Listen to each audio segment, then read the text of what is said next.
जरूरी नहीं कि घर छोड़ दोगे, परिवार छोड़ दोगे, नाते छोड़ दोगे, रिश्ते छोड़ दोगे, कुटुंब छोड़ दोगे। आप अपना कुटुंब छोड़ दो, रिश्ते छोड़ दो, नाते छोड़ दो, फिर भगवान मिलेगा, ईश्वर मिलेगा, उधर मिलेगा। जरूरी है कि ईश्वर मिले, भले वो माता पिता की सेवा करें। हम अपने माता पिता की सेवा कर लें। हम चाहे किसी दीन दुखी की सेवा कर लें। कितना सुंदर कहा है शिव महापुराण में कि भूखे को भोजन और प्यासे को पानी और जय बाबा बर्फानी।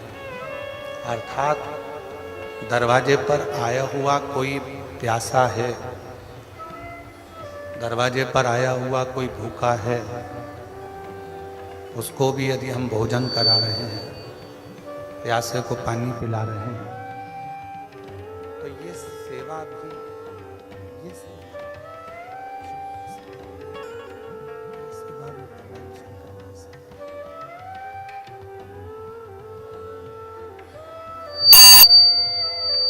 ये सेवा भी भगवान शिव की ही सेवा। ये सेवा भी भगवान शंकर की ही सेवा।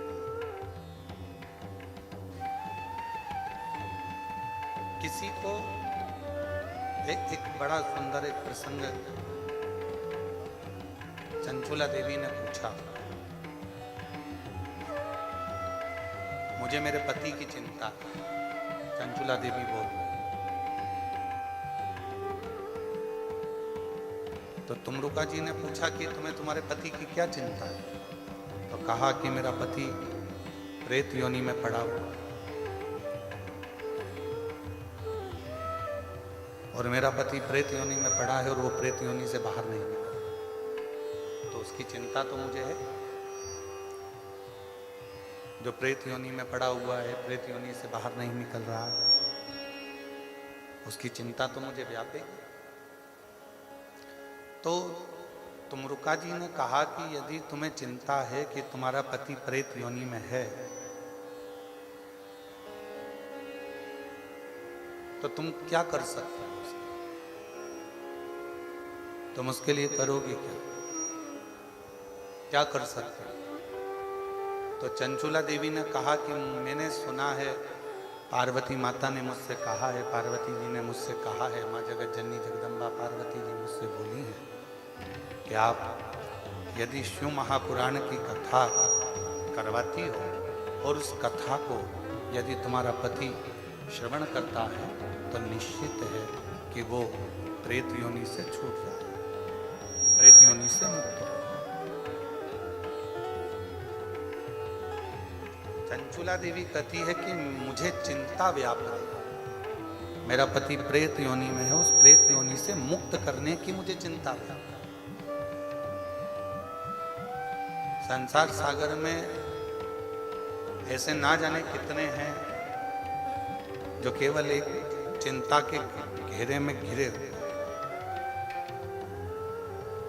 पर शिव महापुराण की कथा कहती है, भगवान शंकर का चरित्र कहता है, शिव तत्व कहता है, शिव पुराण कहती है कि चिंता को छोड़कर तुम्हारे बस में जितना है कम से कम उतना तो करो।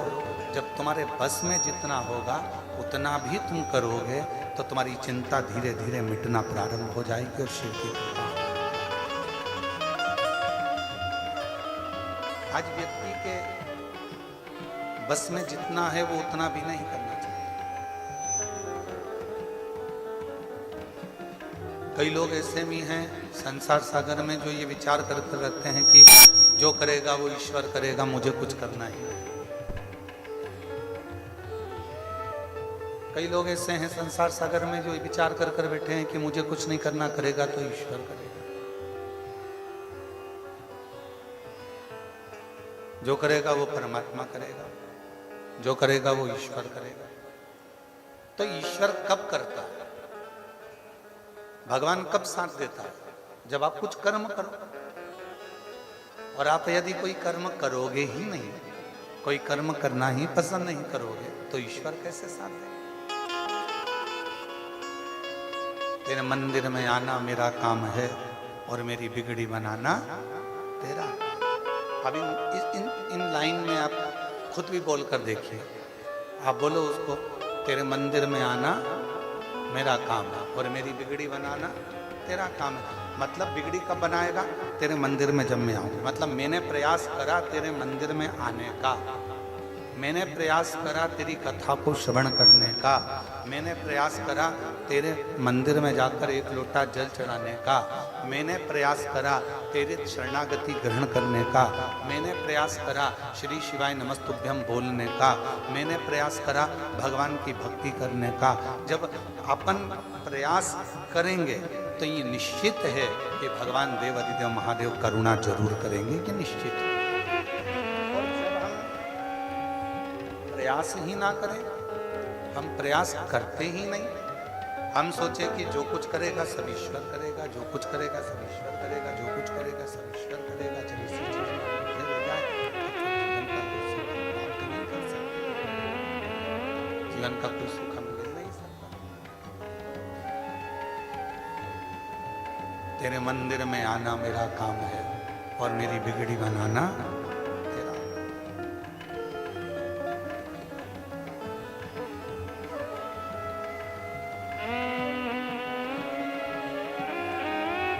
तुम रुका जी कर चंचुला,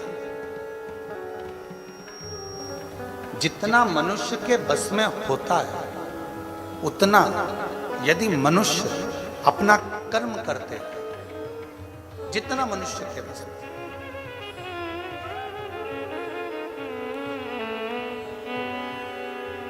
तो मानव अपने लक्ष्य तक पहुंच जरूर। एक सुंदर प्रसंग आता है,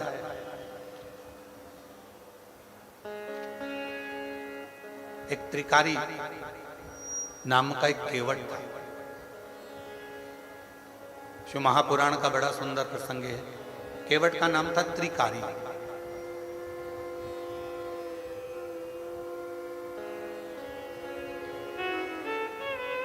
एक नदी के तट पर रहता था। छोटा सा झोपड़ा उसने नदी के तट पर बना दिया और वहीं पर उसका विश्राम। कोई पथिक आता, आवाज लगाता, केवट भैया हमको पार कर दो, वो पार कर दो। पर उसका एक नियम बड़ा प्रबल था। एक नियम उसका इतना प्रबल था और वो नियम था उसका, सबसे पहले किसी पथिक को छोड़ने से पहले सबसे पहला शुरुआत अगर कहीं से करता था तो नदी के तट पर जितनी भी निर्माल्य कोई डाल कर जाता था, नदी के तट पर जितना भी निर्माल्य कोई पटक कर जाता था, नदी के तट पर जितना भी निर्माल्य कोई छोड़ कर जाता था, उस निर्माल्य को एकत्रित करता था। उस निर्माल्य को एकत्रित कर कर उस निर्माल्य को ले जाकर बीच धार में ले जाकर छोड़कर विसर्जन कर 4 किलोमीटर।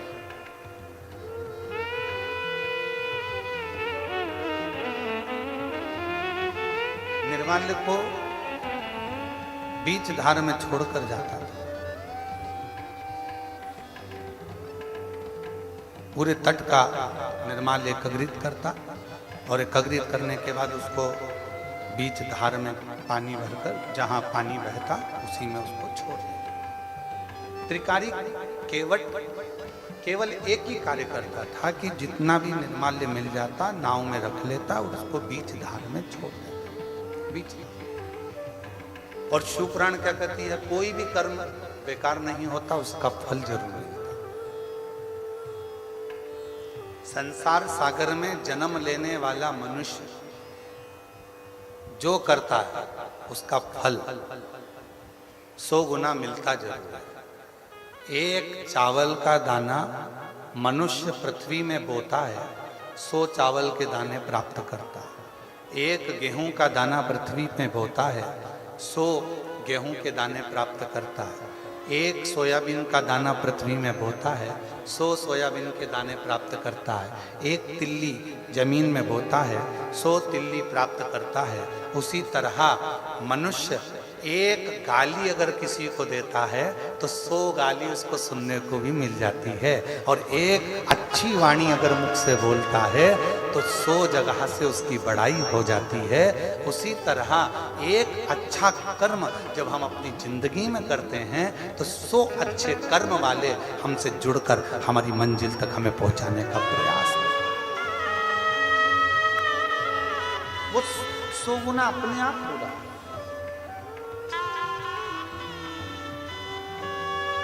उसको करा नहीं जा रहा, वो अपने आप ही हो रहा।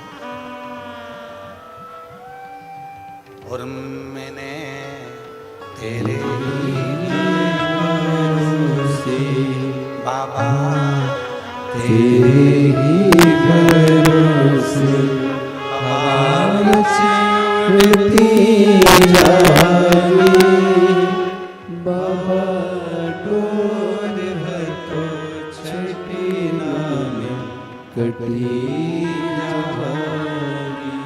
बोले मैं तेरी पतंग, मैं तेरी पतंग हवा उड़ती जाएगी, बाबा डोर है तो छठी नाम कटी जाएगी।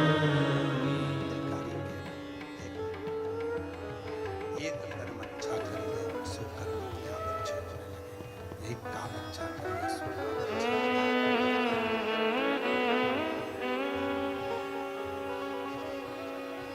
कर्म कोई बुरा नहीं होता। जिस कर्म को करोगे वो सारे कर्म अच्छे हैं। कोई कर्म बुरा नहीं। आवाज तो बढ़ा दो, आवाज नहीं आ रही है। पब्लिक भी परेशान हो रही है। एक कर्म अच्छा करोगे तो कर्म अपने आप अच्छे होंगे। कर्म श्रेष्ठ करो और मत बुरे कर्म कर बंदे वरना पछताएगा, भगवान की आंखों से तू बच नहीं पाएगा, तू बच नहीं पाएगा। हरि ओम ज्ञानी मत करना दानी, हरि ओम ज्ञानी मत करना दानी। तेरे कर्म का फल भी तू ही पाएगा, जैसा किया तूने तेरे आगे आएगा। मत बुरे कर्म कर बंदे वरना पछताएगा, भगवान की आंखों से तू बच नहीं पाएगा, तू बच नहीं पाएगा। हरि ओम अज्ञानी मत करना दानी। भगवान शंकर का चरित्र कर रहा है, शिव महापुराण की कथा शिव तत्व कर रहा है। त्रिकाली घाट पर पड़े हुए सारे निर्माल्य को एकत्रित करता है और उस एकत्रित करे हुए निर्माल्य को नदी की बीच धार में जहाँ पानी बहुत तेज मात्रा में बह रहा हो वहां ले जाकर छोड़ देता है। कोई भी कर्म आप अपनी जिंदगी में जितने कर्म कर रहे हो, कर्म यदि आपका श्रेष्ठ है तो उसका फल भी श्रेष्ठ है। जो कर्म कर रहे हो उसका फल आपको श्रेष्ठ ही मिलना, अच्छा ही मिलना।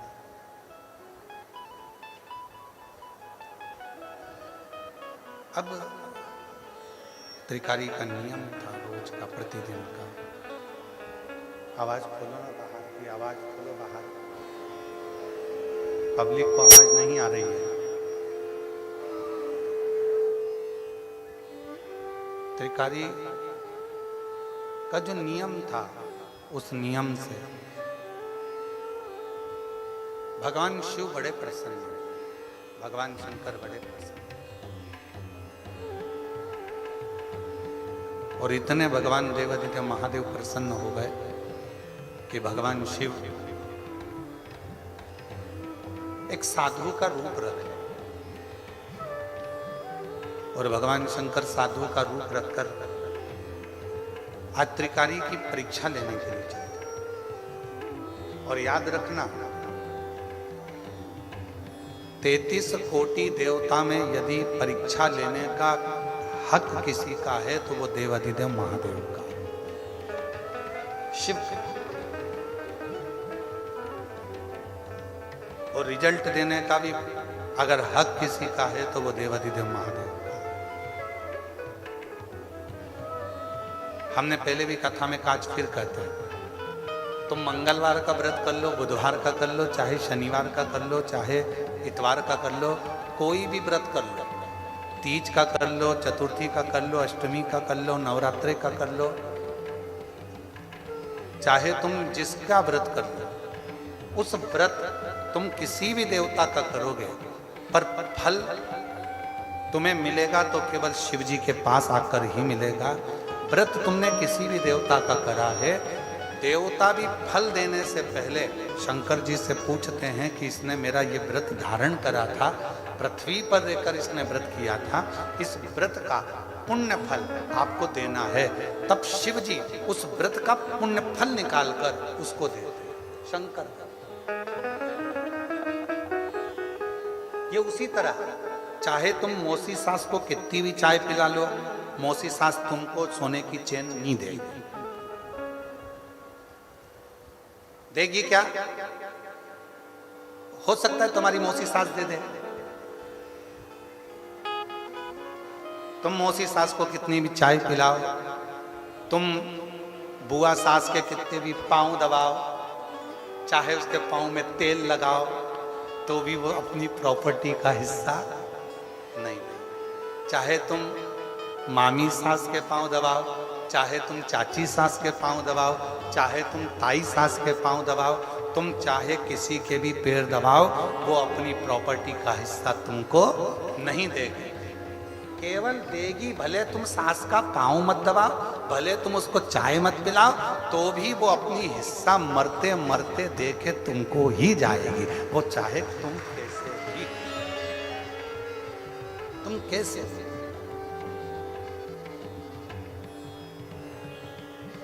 हिस्सा वही देगी, हक वही देगी, उसके सिवा कोई देने वाला नहीं, कोई नहीं।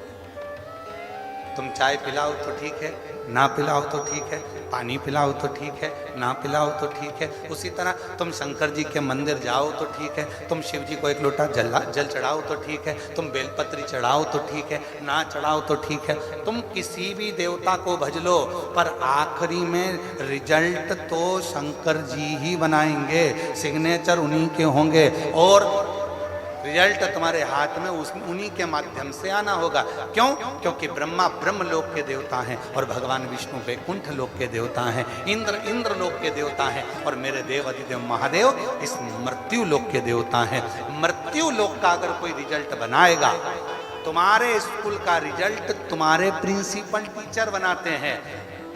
बोलो बोलो, सत्य है कि गलत है? तुम्हारे स्कूल का रिजल्ट कौन बनाएगा? तुम्हारे टीचर, क्लास टीचर तुम्हारे क्लास का रिजल्ट बनाते हैं, स्कूल का टीचर स्कूल का रिजल्ट बनाता है। उसी तरह पृथ्वी का रिजल्ट कौन बनाएगा?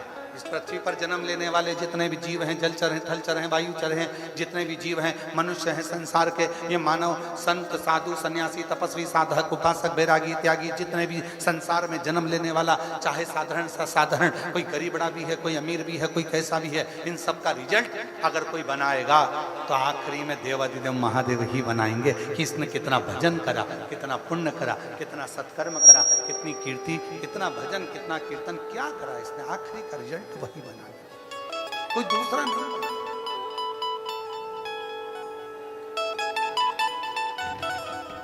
बच्चे क्या करते हैं? अब बच्चों से समझदारी सीख लो। बच्चे क्या करते हैं? मम्मी कितनी समझदार होती है, बच्चे की कोचिंग ट्यूशन कहाँ लगाती है? क्लास टीचर के। क्लास टीचर क्या क्यों लगाती है? एक दो नंबर अगर थोड़े गड़बड़ हो भी जाएंगे तो ये साल भर उसके यहाँ ट्यूशन जाएगा तो वो एक दो नंबर कहीं ना कहीं बढ़ा देगी। क्लास की टीचर है। इसीलिए आपसे निवेदन है, शंकर जी के मंदिर में ट्यूशन लगा लो, एक लोटा जल चढ़ाने रोज जाते रहोगे तो नंबर बढ़ाता रहेगा। ये कौन सा नंबर? कहा दुख काटने का, तकलीफें काटने का, कष्ट काटने का, परेशानियां काटने का। जो तुम्हारे जीवन में दुख है, कष्ट है, परेशानियां हैं, जो तुम्हारे जीवन में तकलीफें हैं, उसको काटने का नंबर मेरा शिव बढ़ाता रहे, मेरा शंकर बढ़ाता रहे।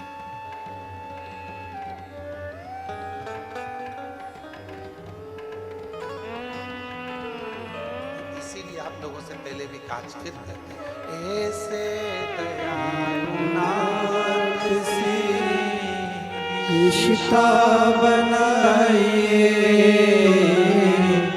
ऐसे दयालुनाथ से रिश्ता बनाइए,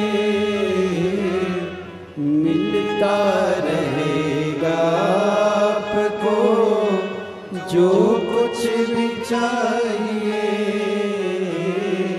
मिलता रहेगा आपको जो कुछ भी चाहिए।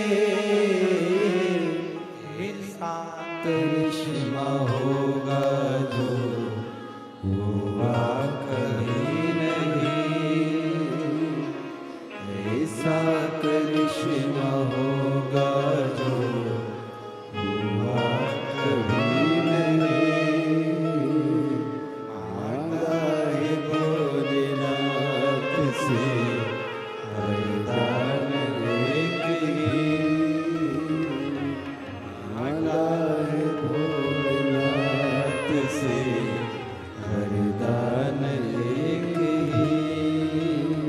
तेरी कृपा बनी रहे जब तक है जिंदगी, तेरी कृपा बनी रहे जब तक है जिंदगी। मांगा है भोलेनाथ से वरदान लेके, मांगा है भोलेनाथ से वरदान लेके। शिव के उससे संबंध जोड़े। जब हम उस ईश्वर से, उस परमात्मा से, शिव से संबंध जोड़ लेते हैं तो जीवन की सारी अटकलियां, जीवन के सारे दुख, जीवन की सारी तकलीफें, जीवन का सारा कष्ट अपने आप मिटना प्रारंभ होता है, अपने आप समाप्त।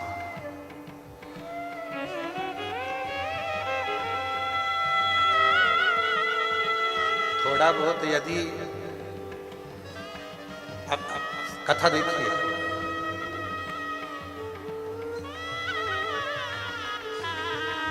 दक्ष प्रजापति की पुत्री माता सती को शादी होते से ही शिव जी कथा सुनाने लगा।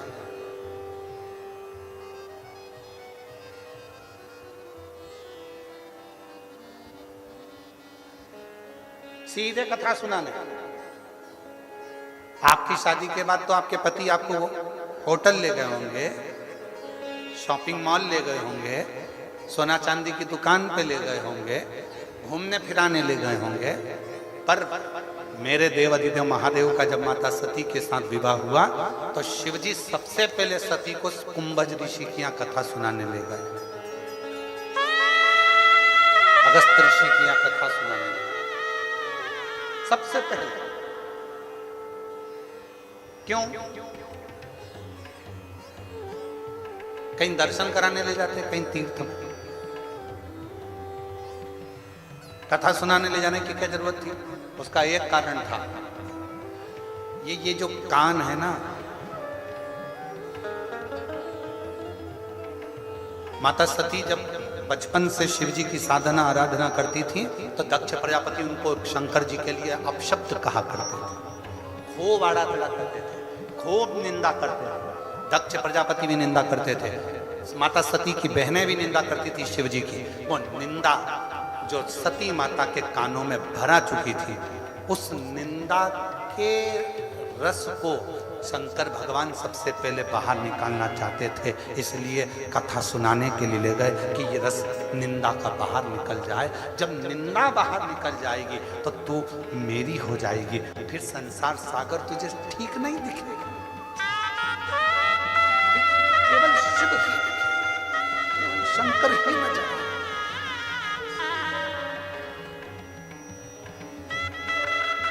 तुझे कोई दूसरा नजर कोई दूसरा तुझे नहीं दिखेगा, तो केवल शिव ही दिखेगा, तो केवल शंकर ही दिखेगा। शिव माता सती को कथा सुनाने के लिए, माता सती, और देखो कितनी सुंदर बात है, अगस्त ऋषि कथा कर रहे हैं, सती माता कथा कानों में जा तो रही है पर उतार नहीं पा रही, उतार।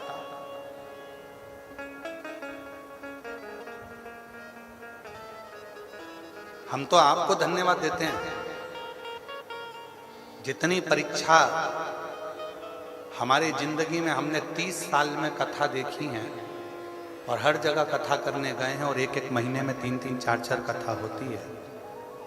जितनी परीक्षा हमने किसी कथा में नहीं देखी, उतनी परीक्षा हमने यवतमाल की इस कथा में देखी।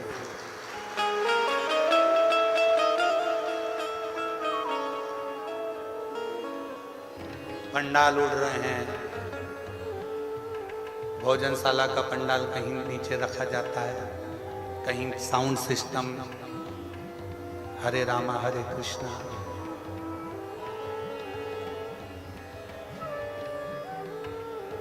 और बचा कुचा था तो 2-3 दिन से लगातार पानी, और पानी भी ऐसा कि अब यजमान जो समिति है बहिराम देव शिव पुराण सेवा समिति, इसने तो पूरी व्यवस्था करी है, पर पानी के आगे किसका जोर।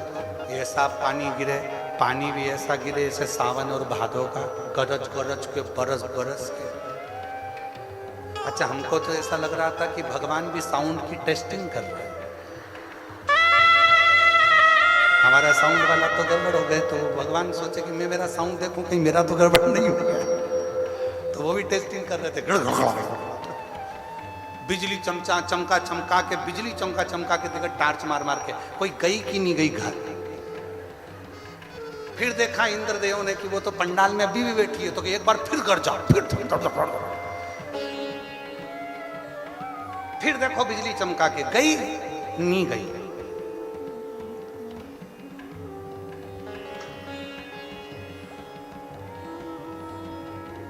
हमारी इतनी कथाओं में ये पहली कथा है आरणी यवतमाल की, जो पहले दिन से परीक्षा परीक्षा परीक्षा परीक्षा परीक्षा परीक्षा परीक्षा परीक्षा, और आज भी चल रही है, ऐसा नहीं है, आज भी तुम्हारी परीक्षा चल रही है, ऐसा नहीं। कीचड़ हो गया, चलते नहीं बने, फोर, फिर चला सो, अब जाए इधर से पानी उधर से पानी उधर, ये व्यवस्था। फिर भी बहिराम देव शिव महापुराण सेवा समिति के लिए एक बार ताली बजाओ, उसने बहुत मेहनत करी, बहुत। यहाँ के विधायक महोदय को भी मैं धन्यवाद दूंगा, वो भी इस अथक प्रयास में लगे रहे कि ये कथा सुचारू रूप से चलती है। एक बार विधायक महोदय के लिए भी, उनके लिए भी ताली बजाओ कि उन्होंने भी, यहाँ के जो भी सदस्य हैं, उन्होंने बहुत सुचारू रूप से इसको करने का प्रयास किया, बहुत कर। और तेरी कृपा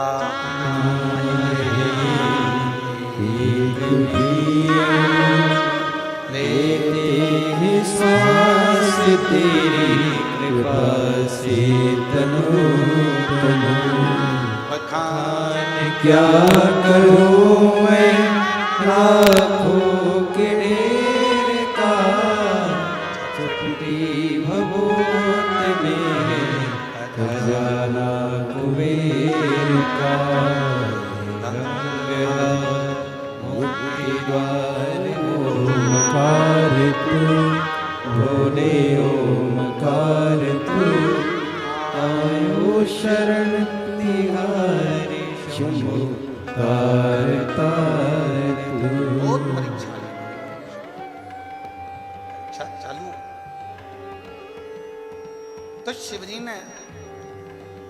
त्रिकाली केवट की परीक्षा ली और शिव परीक्षा बहुत अच्छी लेते हैं, और जितनी जितनी मेरे शंकर भगवान परीक्षा लेते हैं उतना उतना फल भी देते हैं।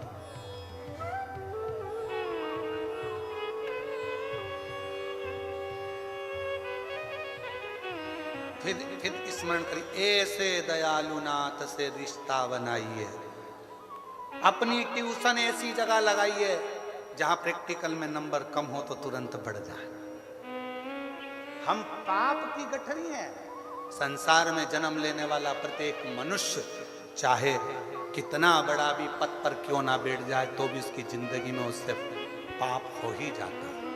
कहीं नहीं होता तो 4 स्थान पर हर व्यक्ति से पाप होता है। पहला, झाड़ू लगाते समय, अगर वो झाड़ू लगा रहा है उसके नीचे छोटे छोटे जीव मर जाते हैं जिसका पाप माथे चढ़ जाता है। दूसरा, पानी भरते समय, स्नान करते समय, कपड़े धोते समय, बर्तन धोते समय, बर्तन मांजते समय छोटे छोटे जीव मर जाते हैं, उसका पाप माथे चढ़ जाता है। तीसरा, अग्नि जलाते समय, अग्नि जलाएगा पतंगे जलेंगे, छोटे छोटे जीव जल जाते हैं, उसका पाप माथे चढ़ जाता है। चौथा, अपने घर से निकलकर कहीं जाता है, पाँव के नीचे छोटे छोटे जीव मर जाते हैं, उसका पाप माथे चढ़ जाता है। चाहे कोई कितना बड़ा भी पद पर बैठ जाए, चाहे कोई कितना बड़ा भी महात्मा क्यों ना हो जाए, चाहे कोई कितना बड़ा भी संत क्यों ना हो जाए, चाहे कोई कितना बड़ा भी धनपति वैभवपति हो जाए और कोई कह दे कि मैंने पाप नहीं किया, ये हो ही नहीं सकता।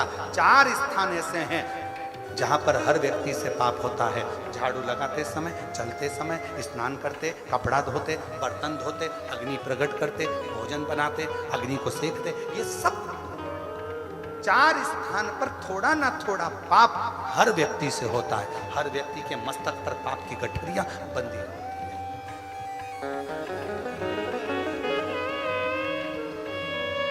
ऐसा नहीं कि संसार सागर में किसी ने पाप कर्म नहीं करा, पाप कर्म, ये संसार सागर में हर व्यक्ति से पाप होता है। तो पाप होता है तो एक काम क्यों ना करें, हम शिव से जान पहचान बनाएं। क्यों? क्योंकि हमारी फाइल तैयार करेगा तो देवाधिदेव महादेव करेगा, और फाइल तैयार होगी, सिग्नेचर होगा, तब जाकर वैकुंठ में वो कहते हैं ना, भैया तुमको अमेरिका जाना है या दुबई जाना है तो तुम्हारा जो पासपोर्ट है वो अच्छा सब दूर से सील ठप्पा लगा हुआ तैयारी कर कर वहाँ तो केवल देखा जाएगा, हाँ किसके सिग्नेचर है, हाँ ठीक है बिठाओ और पहुंचाओ। बस उसी तरह से अपने इस जीवन पर संपूर्ण हमारे चाहे अच्छे कर्म हो, बुरे कर्म हो, पाप कर्म हो, श्रेष्ठ कर्म हो, उन सब पर अगर कोई सिग्नेचर करेगा तो मेरा देव अधिदेव महादेव करेगा। और अंत समय प्रभु आना पड़ेगा। सबको आता है, सबको आता है, सब बोलो। अंत समय प्रभु आना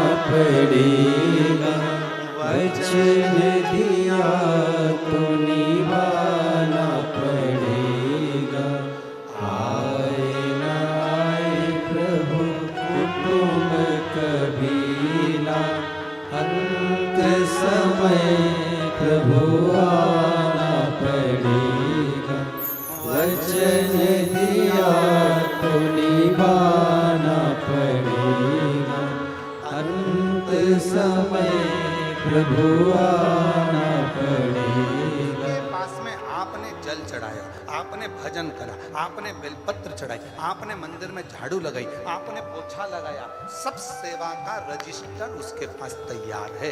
एक पत्र है,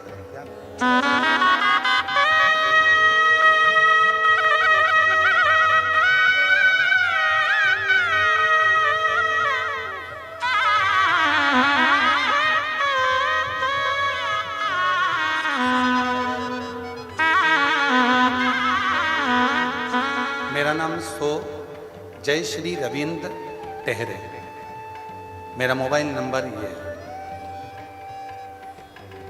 संतान प्राप्ति आप पढ़ के बताओ कितने साल के बाद हुई है? 23 साल की। ठीक है, कहीं बैठी हो तो हाथ हिला सकती हैं, और अगर बच्चा आया हो साथ में तो उसको ला सकती हैं। ये बच्चे का फोटो है। मेरा नाम जय श्री रविंद्र टेहरे, मोबाइल नंबर ये है। मेरी शादी को 23 साल हो चुके हैं गुरुदेव। अब जरा उस बहन की दुख भरी कथा सुनिएगा, जरा कहानी जरा इस पत्र के माध्यम से। मेरा बड़ा बेटा, मेरा एक बेटा 13 साल का था, तब उसको खेलते खेलते गले में फांसी लगी और वो मुझे छोड़कर चला गया। अब उन्होंने तो एक 13 साल और एक 18 साल लिखा है, पत्र को पढ़िए।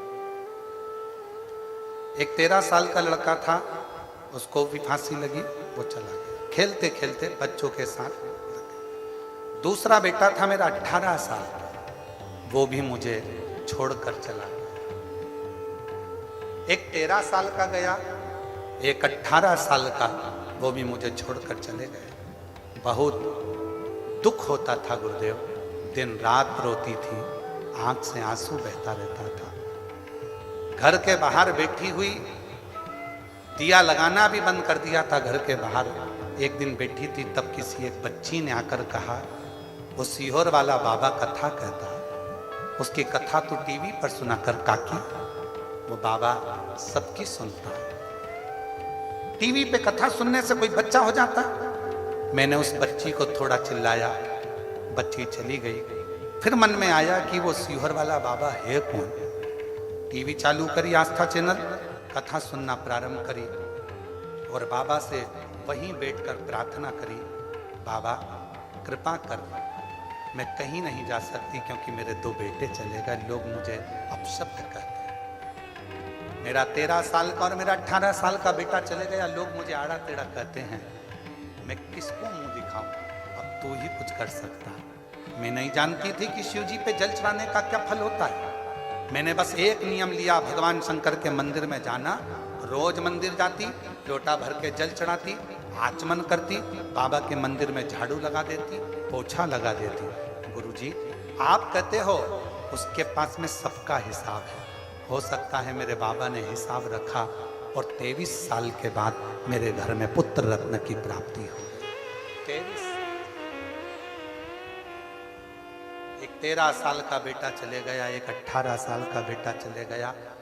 मना कर दिया था डॉक्टरों ने, तुम्हारे यहां अब संतान नहीं हो सकती, आस छोड़ दी थी, तो भी मेरे बाबा ने मुझे औलाद दी। एक लाइन लिखी है, आप उसको पढ़िएगा, जो हमने कल भी गुनगुनाई थी। मेरा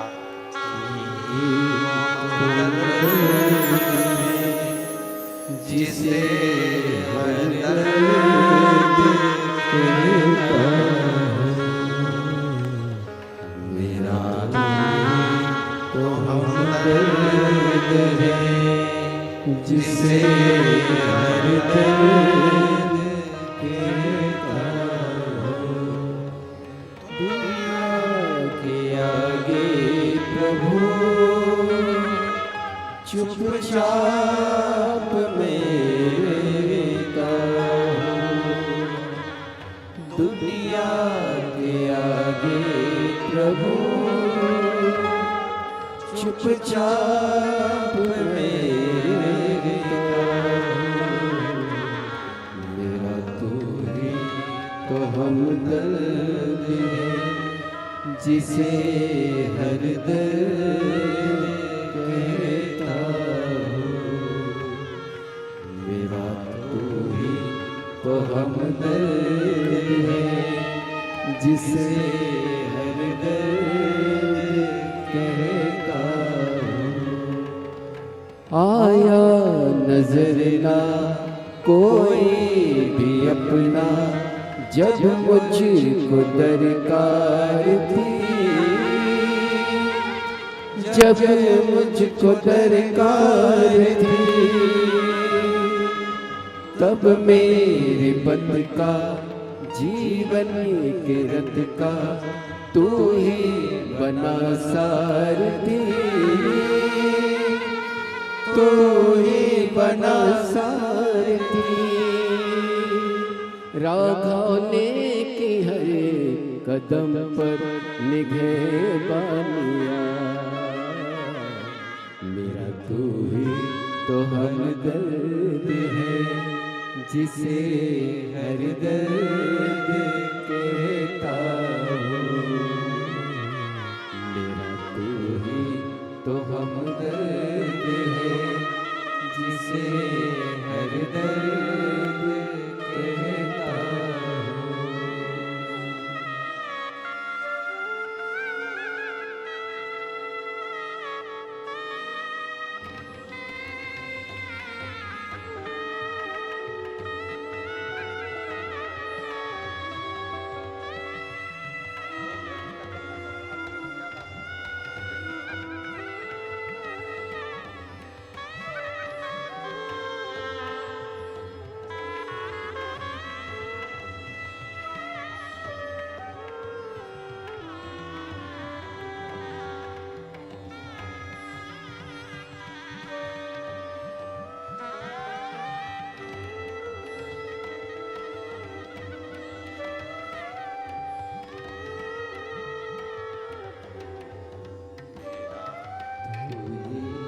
तो हमदर्द है, जिसे हर दर्द कहता हूँ।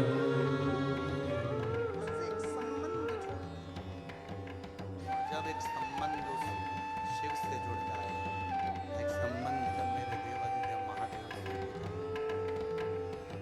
आपका नंबर कब बढ़ जाएगा पता नहीं, आपका दुख कब कट जाएगा पता नहीं, आपकी तकलीफ कब कट जाएगी पता नहीं,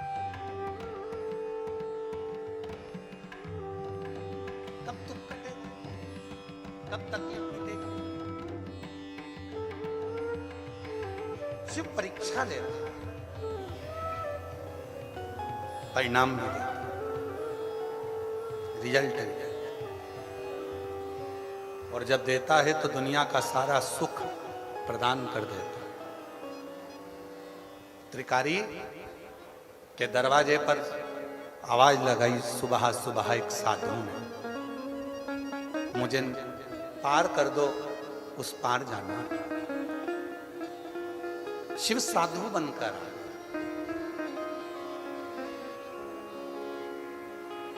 मुझे उस पार कर दो। त्रिकारी केवट ने कहा, बाबा जी थोड़ी देर तुम बैठो पेड़ की छांव में, मेरा नियम है, सबसे पहली नाव अगर लेकर जाता हूं तो जितना भी घाट पर निर्माल्य होता है उस निर्माल्य को मैं अपनी नाव में रखता हूं, बीच धार में पानी की छोड़ देता हूं, जिससे निर्माल्य का विसर्जन होता है। बाबा जी मैंने उसको रखा। बाबा जी आप थोड़ी देर बैठो। शिव तो साधु के रूप में आए थे, उन्होंने कहा त्रिकारी केवट होना तुम, मैं तुमको दक्षिणा देने को तैयार हूं, तुम्हारी भेंट देने को तैयार हूं, तुम मुझे पहले छोड़ो। नहीं नहीं, मैं पहले नहीं छोड़ूंगा, सबसे पहला मेरा नियम है निर्माल्य को मैं विसर्जन करूंगा, उसके बाद ही छोड़ूंगा।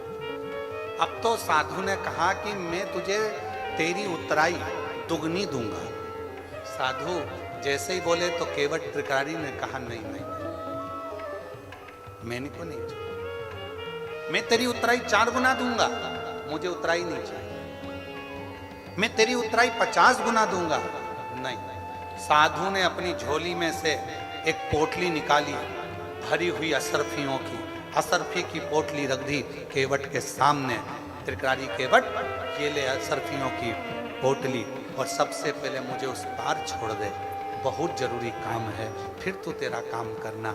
इतने में केवट हाथ जोड़कर बोला, बाबा जी आपकी ये पोटली आपके पास रखो, जितनी देर आप बात कर रहे हो उतनी देर में तो मैं निर्माल्य विसर्जन कर कर जाऊंगा। और त्रिकारी दौड़ पड़ा, घाट का सारा निर्माल्य उठाकर नाव में रखा, बीच मझधार में पानी में वो छोड़ दिया। और जैसे ही निर्माल्य का विसर्जन हुआ, त्रिकारी केवट वापिस आया और आकर जो देखता है तो वो साधु तो नहीं था, मेरा देव अधिदेव महादेव खड़ा था, मेरा शिव शंकर।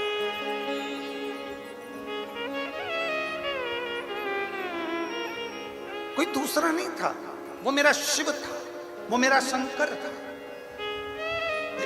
एक पत्र है, उस पत्र में एक भाई ने लिखा,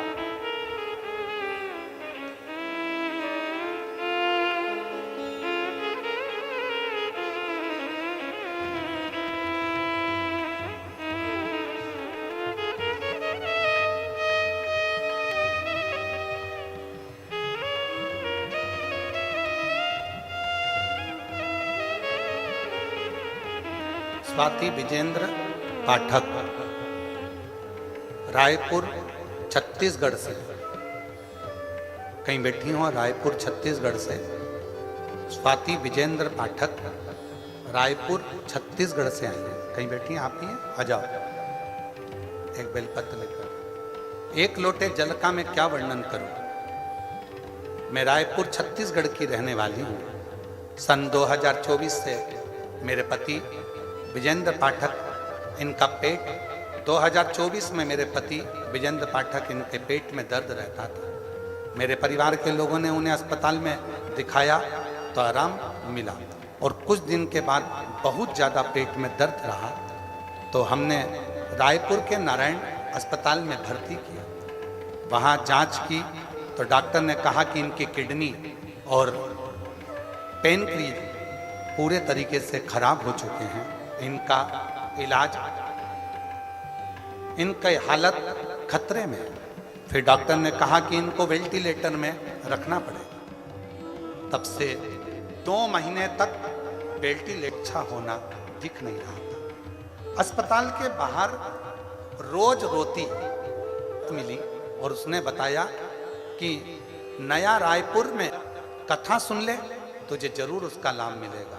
गुरुदेव, पति वेंटिलेटर पर पड़ा, मन कथा में कैसे लगे। पति भी हॉस्पिटल में रायपुर के, कथा भी रायपुर में छत्तीसगढ़ में चल रही है, नया रायपुर में। वो माता ने कहा कि वो प्रदीप मिश्रा है, कथा कर रहा है, तू चली जा। मेरा पति वेंटिलेटर पे पड़ा है, मन कैसे लगेगा। कुछ मत कर, तू जा तो वहां की थोड़ी सी मिट्टी ही लेके आ जाना और वहां बैठकर उस मिट्टी को तेरे शरीर पर लगाना, विनती करना।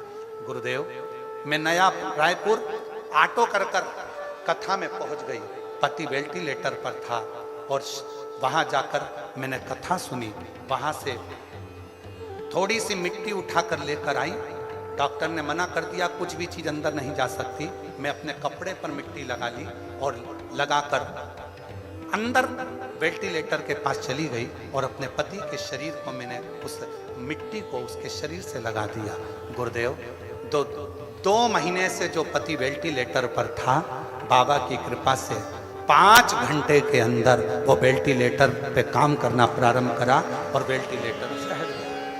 वापिस किडनी की जांच हुई, पेनक्रियाज की फिर जांच हुई और बाबा ने ऐसी कृपा कर दी कि डॉक्टर ने कह दिया कि किडनी और पेनक्रियाज पूरी तरीके से ठीक हो गए हैं और बाबा की कृपा से आज मेरा पति ठीक हो गया।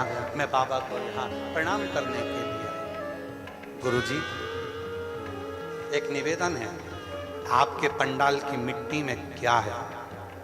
बहन, हमको भी नहीं मालूम, पर इतना जरूर मालूम है कि जब श्री शिवाय नमस्तुभ्यम का इतने मेरे भक्त, मेरे शिव के उपासक जब करते हैं तो ये मिट्टी भी सिद्ध हो जाती है और उसका फल प्राप्त करती है। ऐसे दयानाथ से रिश्ता बनाइए, ऐसे दयालुनाथ से रिश्ता बनाइए।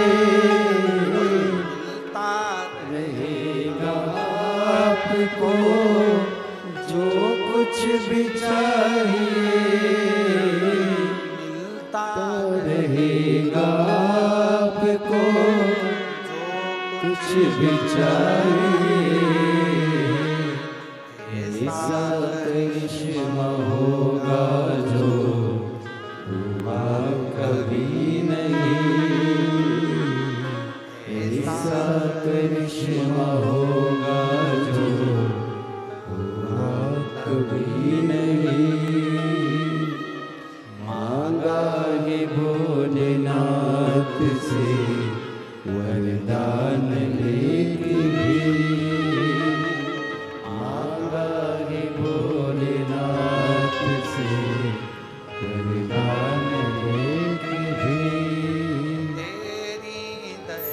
बनी रहे जब तक जिंदगी। बोलो बोलो यवतमाल वालों सब बोलो, तेरी दया बनी रहे जब तक जिंदगी। मांगा है भोलेनाथ से वरदान लेके ही। मांगा है भोलेनाथ से वरदान लेके ही। बस उसकी उदारता, उसकी शरणागति।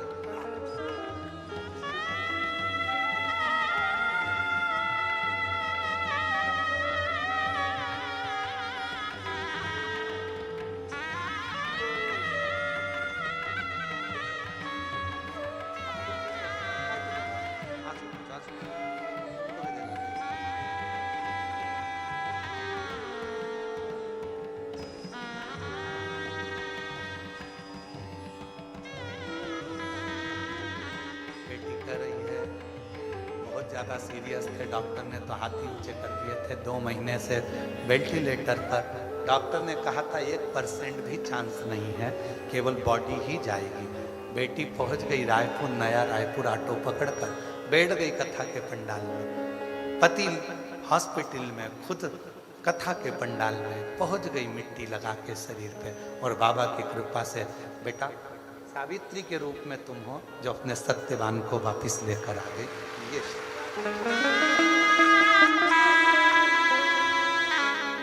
दीदी कह रही है कि उसने मंदिर नहीं छोड़ा गुरुजी, लगी रही। डॉक्टर से कह दिया मेरा पति जाएगा नहीं, मैं उसको लेके वापिस आऊंगा। और शिव कृपा से उस शिव के प्रति भरोसा। हमने अभी कथा के शुरू में कहा शिव परीक्षा बहुत लेता है। यवतमाल आरणी वालों की ना जाने क्यों ले रहा, इतनी परीक्षा। और गजब आप लोगों की भक्ति। पर एक निवेदन हमारा आप लोगों से है, जब बहुत तेज हवा चले, समिति आप लोगों से निवेदन करे, बैराम देव श्री शिवपुराण की कथा समिति आप लोगों से कहे कि पंडाल से बाहर निकल जाओ, तो निकल जाया करो। उनको भी भय लगता है, डर लगता है। प्रशासन भी आप लोगों से बार बार निवेदन करती है कि भाई पानी आ रहा है, हवा चल रही है, आंधी चल रही है, अपन गीले हो जाएंगे ना, चल जाएगा। शरीर का कुछ बिगड़ना तो हो नहीं गीले होने में, भले सामान रखे रहने दो, पर अपन पंडालों से बाहर हो जाओ। और हम तो यहाँ तक कहेंगे, अगर आप लोगों के घर आसपास में हो, रोज आंधी तूफान पानी आ रहा है, अगर आप लोगों के घर आसपास में हो तो आप रोज जाना आना कर लो और बड़े प्रेम से जाओ। ये मत सोचना कि 100 रुपये 50 रुपये लगेंगे, बाबा से कह कर जाएंगे 50 रुपये तुम खर्च करो, 50,000 वो देगा 1 हफ्ते के अंदर। तो तुम चिंता मत करो, अपना आना जाना चालू करो। ज़्यादा पंडाल में पानी भरा रहता है, आंधी चलती है, पानी आता है, तूफान चलता है, सबका हृदय, चाहे प्रशासन हो चाहे समिति हो, हमारे को भी कक्ष में बेचैनी लगी रहती है तुम्हारे चक्कर में कि तुम्हारा सब स्वास्थ्य ठीक रहे, सब आनंदमय रहे। थोड़ा सा शिव है। कई लोग कहते हैं हम शिव जी के भरोसे, हम भी शिव जी के भरोसे, पर कर्म तो करना पड़ेगा ना। सब शिव के भरोसे रो मना नहीं है, परंतु थोड़ा वो तो जब कोई कह रहा है कि बाहर निकल जाओ, निकल जाओ, चल दो, अपने को आगे बढ़ाओ। शिव तत्व का त्रिकारी की परीक्षा ले, केवट के सामने भगवान शंकर प्रकट हो गए। केवट त्रिकारी, गजब, तेरी भक्ति मुझे पसंद है। त्रिकारी, मेरा एक नियम है, मेरे मंदिर में बुआरी लगाने वाला, मेरे मंदिर में दीप जलाने वाला, मेरे मंदिर में लेपन करने वाला और मेरे निर्माल्य को विसर्जन करने वाला कभी भी भटकता नहीं है, उसकी मंजिल तक मैं पहुंचा कर।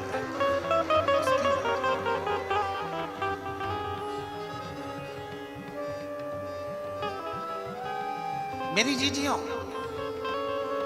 किसी किसी मंदिर में पुजारी जी नहीं है, किसी किसी मंदिर में पंडित जी नहीं है। शंकर जी का मंदिर है गांव में, उसमें पुजारी जी नहीं है, पंडित जी नहीं है, उसमें कोई सेवादार नहीं है, और माताएं उसमें पशुपति व्रत कर रही हैं। जरा समझना है, और जिसको समझ में आ जाए तो वो दूसरे को भी समझाना। माताएं पशुपति व्रत कर रही हैं। गांव की 15 माताओं ने, 25 माताओं ने, 10 माताओं ने, 8 माताओं ने पशुपति व्रत करा। अब 8 माता जब पशुपति व्रत करेगी, मंदिर में जाएगी, प्रसाद के 2 हिस्से रखकर आएगी। ठीक है, समझ में आ रही है ना सभी को? प्रसाद के वो 2 हिस्से रखकर आएगी। अब 8 माता जब प्रसाद के 2 हिस्से रखे, तो वो 2 हिस्से रखने पर तो 16 हिस्से तो वहां इकट्ठे हो गए। अब तुम्हारा क्या काम है? कई माताएं डरती है, प्रसाद को मैं उठाऊं कि नहीं उठाऊं, प्रसाद का मैं क्या करूं जो वो रख के गई है। तो आपका काम क्या है? आप अगर पशुपति व्रत नहीं कर रही हो, आपका यदि पशुपति व्रत नहीं है, तो एक बर्तन लेकर जाओ, उसमें प्रसाद को इकट्ठा करो और छोटे छोटे बच्चों को बड़े प्रेम से उस प्रसाद को आरती के बाद शाम को वितरण करो।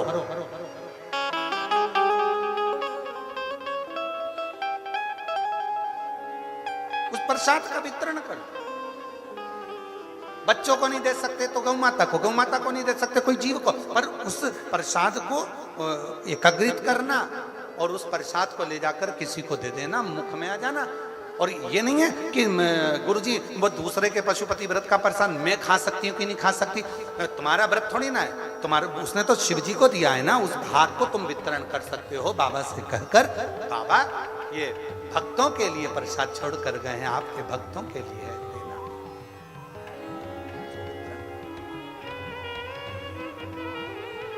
और अगर कहीं पुजारी जी हैं, कहीं पंडित जी हैं, कहीं विद्वत ब्राह्मण विराजमान हैं मंदिर में, तो वो तो करते ही हैं, वो तो सब प्रसाद बांट ही देते हैं। पर कहीं कोई कोई शिवालय ऐसे भी हैं, हो सकता है आपके गांव में कोई मंदिर शंकर जी का ऐसा जहां कोई पुजारी जी ना हो, कोई पंडित जी ना हो, कोई विद्वतजन ना हो, तो वहां कोई प्रसाद चढ़ा कर चले गए, रखा रिया रखा रिया रखा रिया।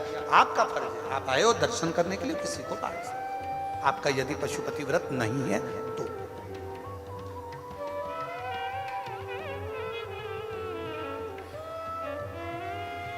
सेवा का फल मिलता है। सेवा किसी भी रूप में, किसी भी रूप में सेवा।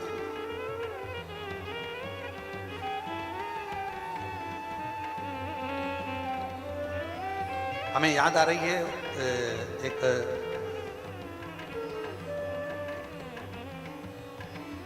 नोएडा के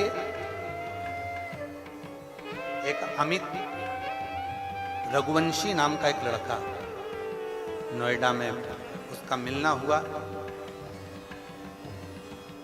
अगर वो कथा सुन रहा होगा तो उसको प्रसन्नता मिला।